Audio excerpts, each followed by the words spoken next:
So the other day I had an audience member that really didn't enjoy a talk that I was giving. Now, I could definitely have handled that better. So today, because this can happen to all of you, I want to share with you what happened, what I did, and what I absolutely could have done better. So stick around. That audience member didn't want to. Arr.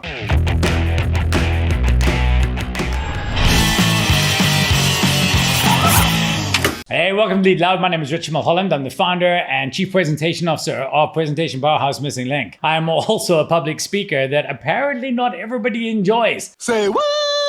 And that's okay. I always believe that you have to polarize audiences ruthlessly. You don't want to be the best, you want to be the favorites, and I'll explain that in another video. However, the other day, I was doing a presentation. It was kind of part presentation, part workshop, and it was around my book, Here Be Dragons. And I was delivering the concept, and all of a sudden an audience member, when we were chatting and engaging, said that she doesn't really like the metaphor I use around the dragon, and she offered an alternative to it, as is her right. And this is where things got interesting. So after addressing her question, we got into a little bit of a back and forth, and she didn't want to let go of her idea.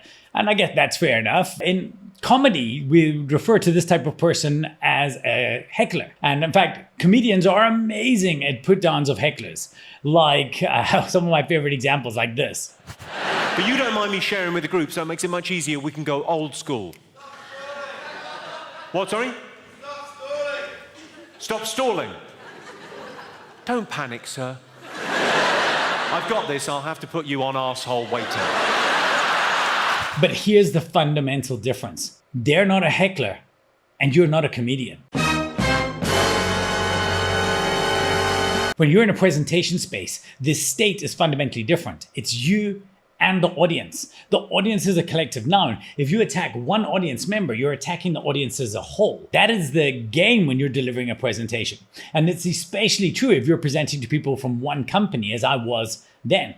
If I attack this person, put them down, put them in their place, I'm attacking everybody from that company, and that would be fundamentally wrong. So how should I have handled it?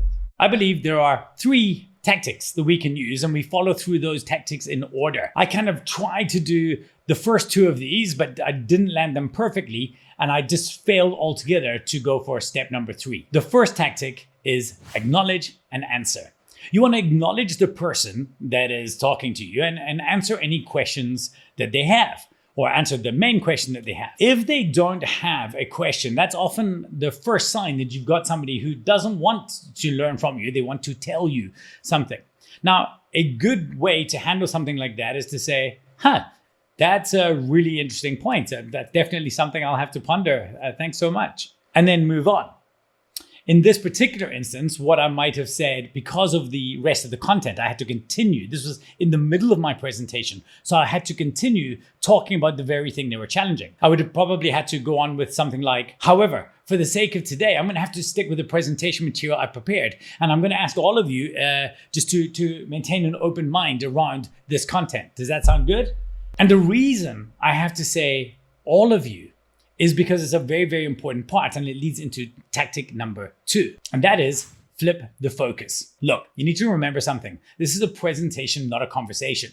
If you finish your answer and then you end up looking back at the person, they will see this as an invitation to reply. And then the audience is caught watching this kind of crazy ass tennis match between 2 speakers. Instead, focus on somebody else in the audience. Right, so a good idea is to find somebody, if somebody else, when you were doing questions, for example, if somebody else had their hands up, you finish off with that person, you're getting finished the content, and you turn around and then you turn around and say, right, and you end your point looking at somebody else. Right, does that make sense to everybody? Great. Yes, over there. And then you address that. If you didn't have somebody like that, you can finish off by doing the scan. So as you're nearing the end of your answer to that person, you're chatting to them, you're looking at them directly, and you're kind of finishing your point. And then you start, answering the audience. Because remember, you're not answering a question. You're answering a question by one person, but you're not answering a question for one person. You're answering the question for everybody. So as you get to the end, you do that. And then as you finish, you say, right then. And you look around and you do that weird, awkward scan with that stupid look in your face. Okay, and you go over that way. That'll get it done. And I did this on that particular day. I even had audience members in their questions and feedback saying things like, I really, really agree with you because, or I'm on your side here, I believe. And in spite of that though, instead of just letting it go, I made this rookie mistake of looking back to that audience member to see if they got it yet. Like, now do you understand? You see, the embarrassing error of forgetting that I wasn't trying to move Muhammad, I was trying to move the mountain. You can't win everybody in an audience. That's not your job. The biggest single mistake I made that day is that I tried to win that person over. That's not the job. And in fact, if I do want to win that person over, there's a better time and place for that.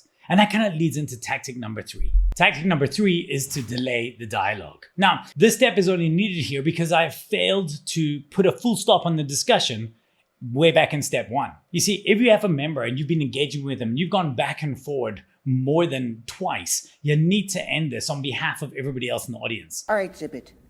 You can't even zip it. Zip. And you can do this by using a phrase kind of like as follows. You would say something like, look, I actually really would love to get to the bottom of this, but I want to make sure that we have the time to discuss this properly. So what I'd like to suggest is that I meet you for a cup of coffee after this and we kind of just figure this all out and you can plant this in my head. But for now, I need to move on because I've got to obviously solve this for everybody given the material that I prepared. Does that sound good? And I give them that split second look and nod, but I don't delay on them. I then turn around and immediately go to, does that sound good? And of course, everybody else here is welcome to join. How does that sound? Any of you interested? Great. All right, so let's move on. And then we do. Now, that ties it off, cuts it off. You've told this person you will address this later, and you've kind of reminded them that you're here for everybody. You can even use a phrase like, out of respect for the rest of the audience, I don't want to get caught into a conversation here, but I'd love to get into a conversation afterwards. Out of respect for the audience means that if they stop and pull back, then they're saying that they're disrespecting the audience. And at that point, by the way, the golden rule is you absolutely have to have that conversation with them. And you know what? It usually goes easier because it turns out people tend to be less combative when they don't have an audience of their own. Not so tough now, huh? And this then brings me to the most extreme of edge cases, one that probably most of you will never experience, and that is where the person still persists even after you've said that. It has happened to me exactly once in my 20-year speaking career. It was with an investment bank and this person was particularly cocky. And at that point, I turned around and said, listen, enough. I actually cut them off mid-sentence. I said, enough.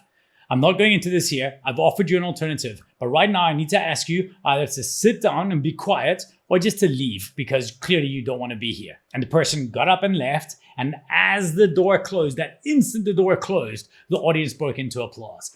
That person must have been dying on the other side of the door.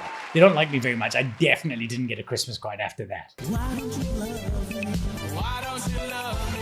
Why don't you love me? The principles to remember here are very, very simple. You're not there for one person. You're there for the entire audience. And you can't win an audience over by attacking a member of it. In fact, you shouldn't be trying to win over a member of an audience at all. That's not the job of a presentation. It's very, very simple. If you remember those 3 steps, those 3 tactics, tactic number 1 is to acknowledge an answer. Tactic number 2 is to flip your focus. And tactic number 3 is to delay the dialogue. You will have all the tools in your toolbox that you need to deal with an angry audience member. So I obviously hope this never happens to you, but if you do, you now have what you need to win back the audience and to potentially grow your authority at the same time. If you have had it happen to you in the past, I would love to hear your horror stories. Feel free to leave them in the comments down below. If you have any other tips and tricks, I'd also like to hear them. I'm here to learn as much as you are. Most importantly though, never let something like this put you off delivering a great presentation because it is still the greatest gift that you can give to people. So as always, don't let them shut you down. Go out there and lead loud. And if you do get an asshole trying to shut you down, lead even louder.